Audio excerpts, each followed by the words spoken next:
Good morning, friends. Mark Holmes here with my buddy Cowboy Joe Boo, as well as Joe Bear in the house, as well as each and every one of you guys. And as always, I want to thank you all for watching, commenting, subscribing, and being part of the Joe Boo Sports Report. Without you guys, as well as you ladies, you know that this literally does not work. So let's get open for business here and let's wake up the football gods. And before I go any further, I have to wish my good buddy, my brother from another mother, a happy 60th birthday, Joseph Heatherly. Today is your birthday. Joseph Heatherly has been an incredible supporter to the Joe Boo Sports Report, as well as he feels like family.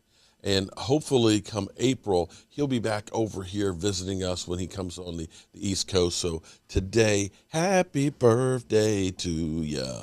Happy birthday to ya. Happy birthday. Happy birthday, my man, Joseph Heatherly. And also, too, something that I've been meaning to do, but I suck. Just like I forgot my anniversary as well as my wife, so I'm not in the doghouse. One of the things I wanted to do is I also wanted to do birthday shout-outs to all the channel members to make sure they know happy birthday. So if you're a channel member, make sure you go to the community tab, and I'll repost it. In the community tab, there's a link for channel members. Be sure to go to that link and go through. It's just basically getting your name and your birthday and stuff like that information. We have to make sure that you get your shot glass or other stuff if you are a channel member. But also so I know your birthday so I can wish you a happy birthday. So channel members' birthdays that I missed this month. Martin Holman, January 1st, a New Year's baby. Happy birthday to you, belated. Sharif Tinsley, also a New Year's baby. Born in 1965. You the same age as me, buddy. Happy birthday to you. My ex-wife's birthday was actually New Year's Day. Bone Cross, let me stop putting people's birth year on here. Bone Cross, January 6th. Happy birthday to you. Fred Diaz, January 13th. Happy belated birthday to you. Kurt Morgan, what's up, Kurt? January 14th. Happy birthday. Chris Taylor. Chris Taylor? You didn't go to JMU, did you? Chris Taylor, happy belated birthday, January 19th. And Aiden Lucero. Lucero? Lucio. You see, I suck. Yours was just 2 days ago, January 27th. Happy birthday to ya. Happy birthday to ya. Happy birthday. Happy birthday to all you great fans, and I appreciate each and every one of you guys. Now, here we are. It's Saturday. There's no football today, so that means it's time for the honey-do list. And start getting used to it because there's only 3 football games left. 2 tomorrow starting at 3:30, and then the Super Bowl in 2 weeks. Sadly, the Dallas Cowboys, 26 years ago yesterday, was the last time we won the Super Bowl. Hopefully, we can get our shit together and do something about it. At least the Dallas Cowboys have gotten a few things together that you have to like. We've got Ceedee Lamb. Shout out to Ceedee Lamb. Ceedee Lamb, who is going to be a Pro Bowler alternate. So shout out to him on the season that he had. But, you can't be satisfied saying, hey, I'm an alternate for the Pro Bowl. I guarantee you that all of these guys are looking inside themselves and saying, we've got to be the best player we can be, and the offseason starts now. The good thing, at least for the Cowboys, when you look at somebody like Micah Parsons, when you look at a Ceedee Lamb, and you look at some of the key players, even Dak Prescott, is they're going into the offseason healthy, which means come March, when the OTA start, they'll be ready to work out together because every single one of those practices are important for cohesion for the team. And Dak Prescott, Dak will probably take a couple weeks here just to let his body just say, woosah, and just to heal from the season. But you can better believe that everybody's going to be coming over to Dak's house, and they're going to be throwing the football around. They're going to be swimming in the pool. They're going to be getting hungry again. So I am excited, as always, that there really isn't an off season, that these guys are going to be working. And as much as people may not like Mike McCarthy, I know a lot of people don't like Mike McCarthy. A lot of people may say, you need to get rid of Mike McCarthy. And more than likely, even though Kellen Moore does have a second interview with Miami, I more than likely think he's coming back. I know that we want change just for the sake of change, that we look and say, that guy's not the guy. But if you look at the Cincinnati Bengals, who are in the championship game tomorrow, they stuck by their coach that was abysmal for the first 2 seasons. It takes time to get together with what you want. Because, see, here's the thing. We're not saying, I understand it. I understand it. It's 26 years since we last won the Super Bowl. Believe me, I miss the Cowboys being in the Super Bowl. Seeing Super Bowl after Super Bowl and seeing teams like the Rams going in and possibly going in again for the 3rd time since we've been there. Seeing teams like the Cardinals go. Seeing Tampa Bay winning 2 since we've been there. Seeing teams like Carolina going to 2 Super Bowls. It hurts as a Cowboy fan, and I probably shouldn't have brought all that up, of all these teams that have been there since we have last. But understand, it still takes time. As good as the defense was in 1 year, that is the exception, not the rule. Because it takes time to, A, get the players there, and B, get them onto the page of what you want them to learn. And no place can you honestly look and say that was a problem, was with the run-stopping defense and not having the true guy in the middle that you need, that's that run stuffer that Dan Quinn wants. We hoped Quentin Bohannon could be that guy, but he's still rather young and rather raw and maybe not the guy. And the second part of that cohesion that we didn't have is, of course, the offensive line. Terrence Steele, who was a rookie free agent, played great last year, but he wasn't expected to be a starter. And then you have Lyle Collins come back. You still had questions for years of Connor Williams, and you tried an experiment with Connor McGovern, which didn't seem to work because he couldn't get to the second level. You're still not sure if Tyler Badish is the guy. The only stability you had was really Zach Martin. And Tyron Smith was great for the first half of the season. Once he got hurt, it was not the same. And the thing about offensive line, much like defensive line, is it's about understanding everybody else that's on there. When you really know your shit on the offensive line, you can look and just give a glance to the guy next to you, and they can read your mind on what's coming up. You can kind of give that look that say, we're going to change this. We're going to switch up this block. You did not have that with the Dallas Cowboys offensive line. And that's part of the reason why the run game suffered. And as the run game suffered, it ended up being a snowball that casted down the hill.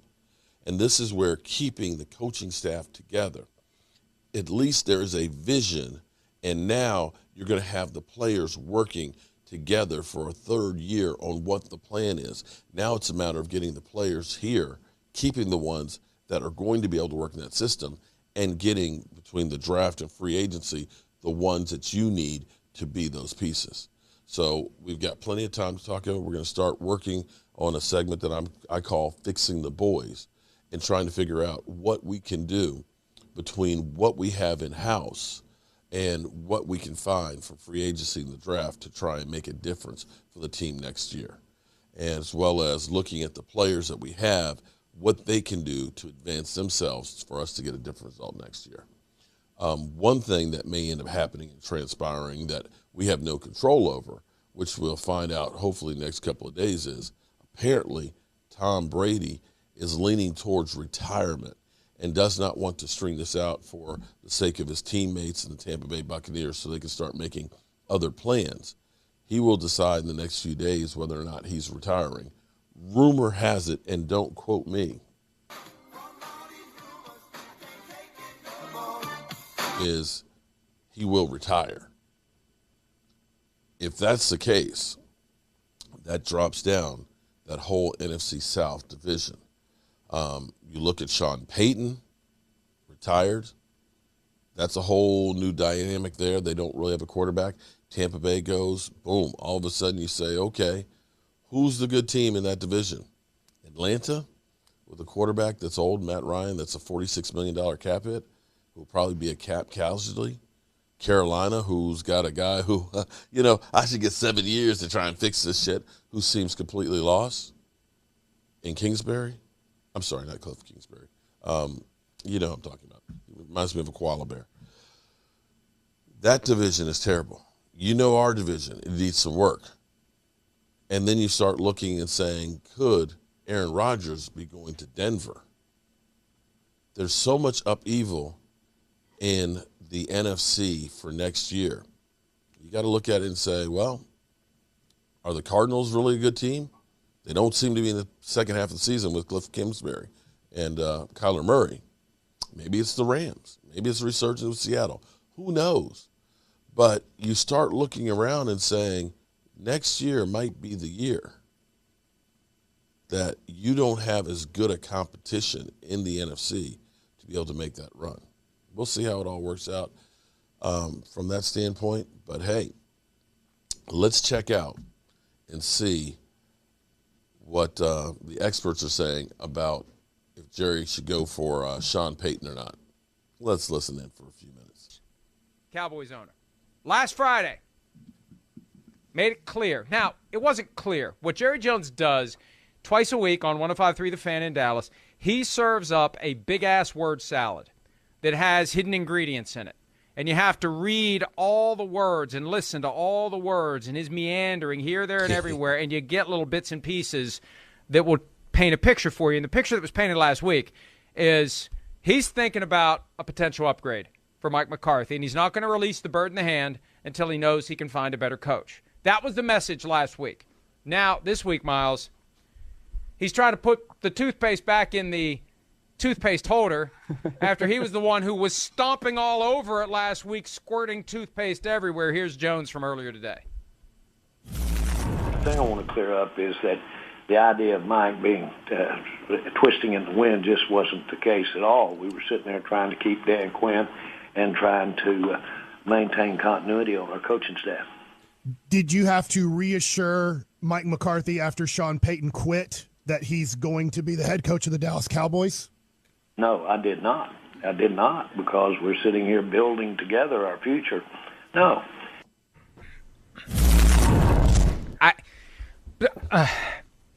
No, he said no, Mike. He said no. He said no. So no means no when it comes to that, I suppose. But the bottom line is he's got to be thinking, and maybe he still is. Look, I'm a firm believer. Peter King and I argued about this today. If Jerry Jones ever wants Sean Payton, he needs to make his move now.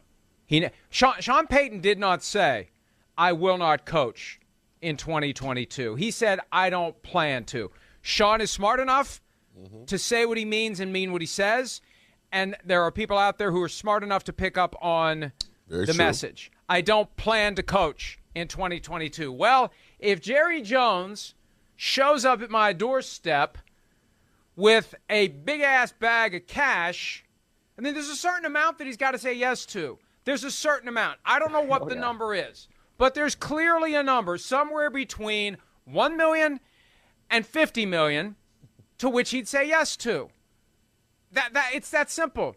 And my point to Peter was, Miles, that if Jones ever wants him, now's the time to do it, because once Sean Payton gets a chance to realize life's easier when you don't have to worry about playing a game every weekend. And life's easier when you don't worry about bounce of the ball and a bad call. We talked about this the other day. Life's easier that way. And I'm making pretty good money. I don't think I want to go back. That's why Jerry's got to make his move now if he really wants Sean Payton. Don't wait till next year. Don't wait till next year for a variety of reasons. As I said the other day, when you're closing in on 80, never wait till next year to do what you could do this year. Yeah, I would go get him now, because you may never get him. You may never get him if you don't get him now. Yeah, I mean, look, if he's in the booth and he's got one of these cushy jobs and he's doing a great job at it, which he said that he expects to, then, yeah, he might decide, like, you know what, all that coaching stuff, all that stress, that's not really worth it. Hey, maybe he wants to go into acting, too. He had a little cameo appearance. I saw that in that little movie that Kevin James did of his life when he was suspended for that year. So he could go and do something like that too. But I think if Sean Payton has that interest where it's like, yeah, there's a price that I could go and I would say, you know what, for that, yeah, I'll forgo the break that I was planning on taking and I'll go coach, then that's something that Jerry Jones has to explore if he really thinks that Sean Payton is the guy that's going to lead the Cowboys to the promised land. It's something that you have to go do and you have to explore because you don't want to miss out on that chance and have some sort of regret. You at least have to really, really explore that possibility, I think. Identical, basically, guys. Jerry Jones also said the defensive coordinator Dan Quinn signed a multi-year extension to remain the defensive coordinator. Obviously, that doesn't bind him to the Cowboys year in and year out. He can still leave to be a head coach. You cannot deny a request for permission to interview a coordinator for a head coaching job. He can't say no. His contract can't say, I waive my right to be a head coach somewhere. So the fact that it's a multi-year extension means nothing. All that matters is he's not leaving this year. Now, a cynic, and he's getting paid big time. I don't know anyone who would fit that description, or maybe they're lying to me. But a cynic would say that Dan Quinn didn't have any offers. That's why he's staying. Jerry Jones seemed to suggest that Dan Quinn turned down a head coaching offer. It could be that Jerry Jones got grifted by Dan Quinn's agent. I heard that Quinn's agent was wearing out George Payton trying to get him to offer him the job, saying there's all this other interest. Well, there just wasn't. I don't think there was, and that's fine. That's fine. Yeah, not everybody's going to get offered a head coaching job every year. But kudos to Dan Quinn and his agent for parlaying that into an extension to the extent that he didn't have an offer with another team. I don't know why you would. If you got offered the Broncos job, that's what people think you got offered. Why would you turn that down? Why would you turn it down? The only job I would turn down this year, two of them, Jaguars and Texans. The other ones Dolphins, I'd think about it, but I don't think he was a candidate there. But, most of these jobs, the window's open again. Jump through it while you can because, Sims points out, and he's accurate, even though there's this narrative that the Cowboys was dramatically better on defense, they weren't. They were not. They were just better than crap. So, all of a sudden Dan Quinn looks like, Vince Lombardi. No, he just followed Rich Kotite as it relates to the quality of the defense in Dallas. Well, yeah, but here's the thing. I mean, it's kind of the same thing that Gus Bradley did with the Raiders, right? Like, if you take a team that's like at the very, very bottom and put them in the middle of the pack, you got nowhere to go. It makes a significant difference. And so we'll see if that success continues, or they could go from middle of the pack into the top 10, maybe even top 5 next year. But I feel like they were 7th in scoring defense. If you got offered one of those jobs, like if it were the Broncos job where they have a lot of good pieces on defense, then that's maybe one that you probably would have taken, right? But at the same time, I'm done with them. Maybe they can, instead of being in middle of the pack, this is where I'm not sure you guys understand that you were number 1 in taking the football away. Number one. That's not middle of the pack. And scoring defense, which is the only thing that matters, is how many points do you give up. You were 7th. To go from 27th to 7th and you're saying that this just average? This is the problem that I always have. And, people will say, you're just a homer. No, the numbers bear it out. That means you take every single team and how many points did they give up on defense. You can't say you're middle of the pack. Middle of the pack is 14, 15, 16, 17, and 18. 7 is not in the middle of the pack. But you know what? I'm not going to get my pressure up on it. I am going to go out here and enjoy the day. I've got work to do in the workshop. I've got more butcher blocks and stuff to make, and I'm going to go by my parents' house and take that print that I did to them and see their reaction and spend some quality time with my bride. I hope you guys have a great time today. Be safe out there. And tomorrow we'll be live streaming both games because, well, it's the end of the season, guys. We got 15 days, 8 hours, and 25 minutes and 46 seconds until the Super Bowl. And that's it. Mark Holmes here, and as always, I want to thank you all for watching, commenting, subscribing, and being part of the Joe Boo Sports Report.